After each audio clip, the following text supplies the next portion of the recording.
Log on to patreon.com/Dane Calloway or paypal.me/Dane Calloway to support me, my channel, and my content. Merchandise is now available at I'mJustHereToMakeYouThink.com.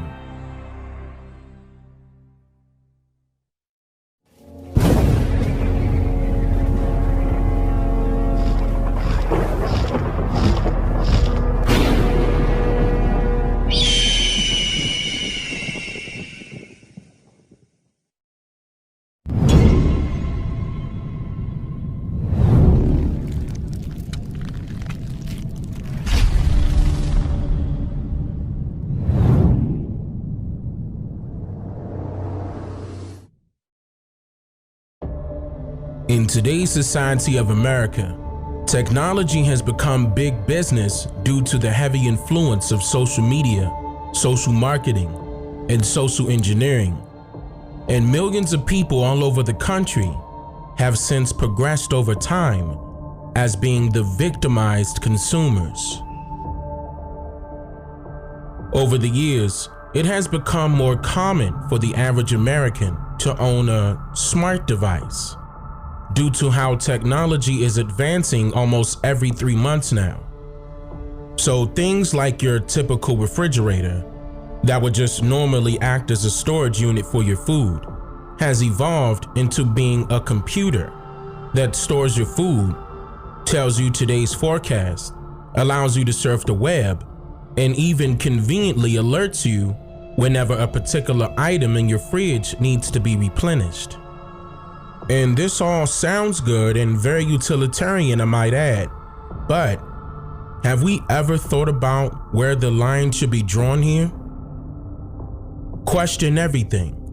Like, who gets to determine how far technology goes in the first place? Are there no limits? Question everything. Like, what is the actual overall goal of advanced technology anyway? Is it to make the human being less dependent or as lazy as possible? Questioning everything sparks an internal dialogue within one's mindset, allowing for the individual to become skeptical of all information presented. It will also assist with differentiating the truth from a commonly known opinionated fact. This is why a fact can be easily checked and the truth is way more difficult to find.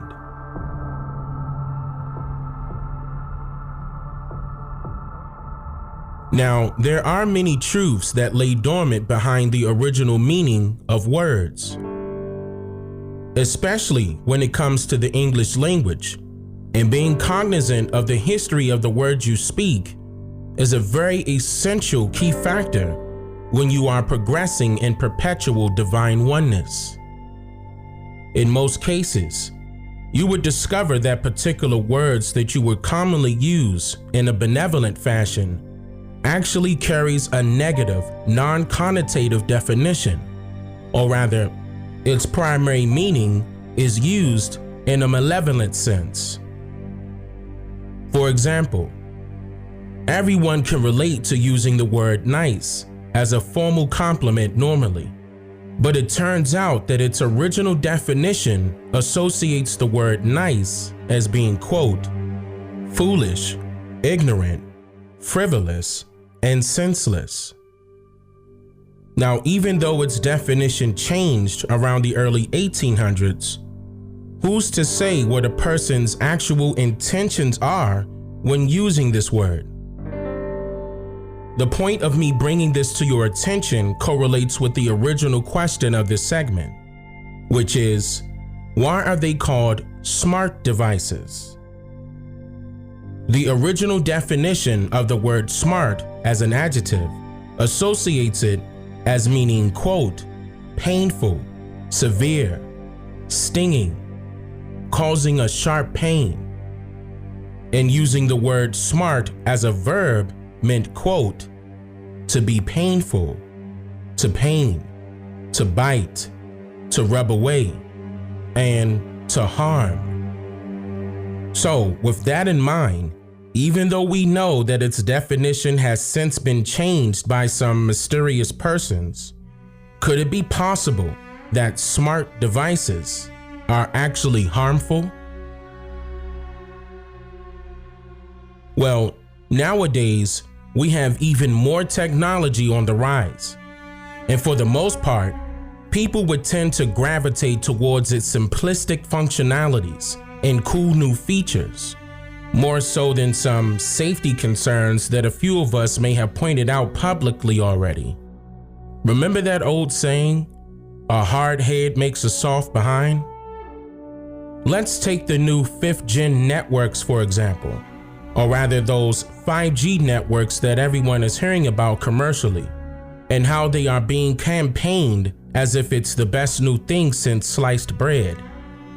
The 5G network is said to be more than 100 times faster than the 4th gen network, in which 4G is just limited to using frequencies directed from a single cell tower towards, let's say, your smartphone that's within a 10 to 20 mile radius of that cell tower, and then transmute that same frequency back to that single cell tower. So the further you move away from that initial cell tower, your signal weakens until you are in the range of another cell tower in a different location. 5G eliminates that process by nearly quadrupling the amount of cell towers that also works alongside much smaller cell towers additionally, allowing the frequencies to work more proficient and uninterrupted. However, having all of these frequencies working all at once comes with a hefty price tag, and I am not referring to how much your internet service provider would charge you, nor how much the installation would cost them. With more frequency waves being emitted, whether higher or lower, comes even more radiation, much more radiation, to a point where scientists, doctors, activists, physicians, and even professors in the medical field have publicly stated their concerns with this 5G network and its immediate health hazards towards any living being. For example, a public health professor at the University of California named Dr. Joel Moskowitz stated, quote, "The deployment of 5G or 5th generation cellular technology constitutes a massive experiment on the health of all species because millimeter waves are weaker than microwaves. They are predominantly absorbed by the skin, meaning their distribution is quite focused there. Since skin contains capillaries and nerve endings, millimeter waves bioeffects may be transmitted through molecular mechanisms by the skin or through the nervous system." End quote. Then he also said that the millimeter waves that 5G will emit will directly affect the eyes, testes, skin, sweat glands, and the nervous system. Now, what's very important to note here is that the 5G millimeter waves are limited to even shorter lengths than of the 4G network. But to compensate for that, the 5G infrastructure is calling for 10 times the amount of mini cell towers that will be placed even closer to office buildings, schools, hospitals, and especially our homes, making the rate of being exposed to RF radiation even higher. Kevin Modis, who is the president of the U.S. Brain Tumor Association, said that, quote, "Within the radio frequency portion of the electromagnetic spectrum, the higher the frequency, the more dangerous the radiation is." End quote. Studies have shown that being exposed to these types of radio waves or radio frequencies, whether high or low, can cause brain damage, cancer, and even affect an infant's DNA structure tremendously. Now, the good news is there is a fight to stop this systematic installation of the 5G network, and the FCC, or the Federal Communications Commission, is fully aware of the public's concerns. But so far, it just delayed the process of installation. And I am doing my part by making you aware of what's going on. Spread the word, people. So now, which definition of the word smart correlates with their intentions?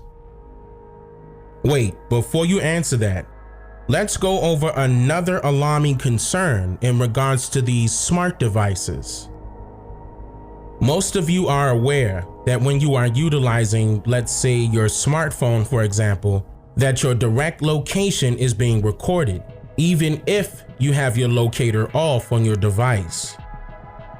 You can actually check this for yourself by just simply having your locator off and type in google.com in your web browser, for example, and scroll all the way down to the bottom of that initial page, and you'll see what I mean.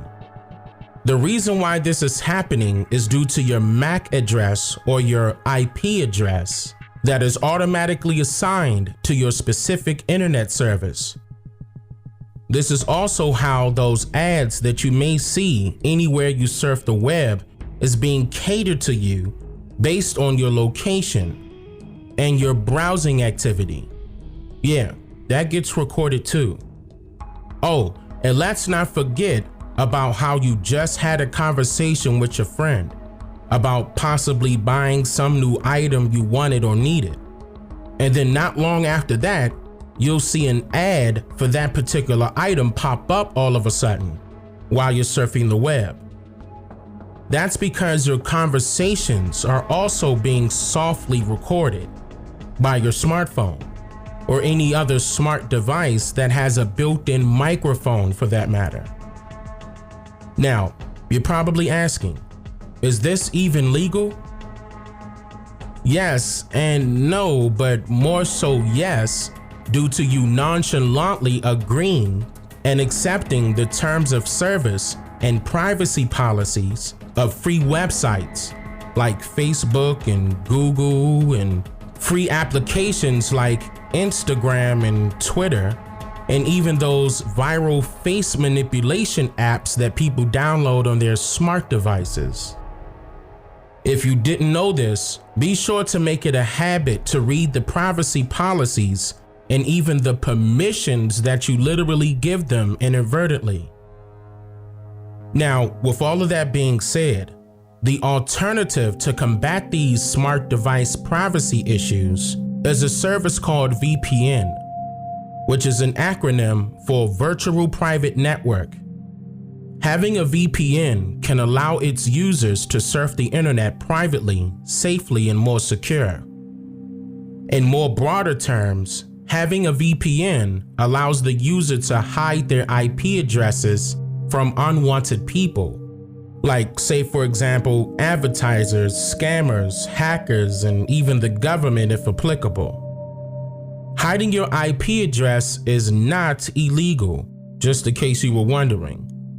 In fact, your IP address is automatically assigned to you by your internet service provider, like Verizon, AT&T, Comcast, or Spectrum, just to name a few.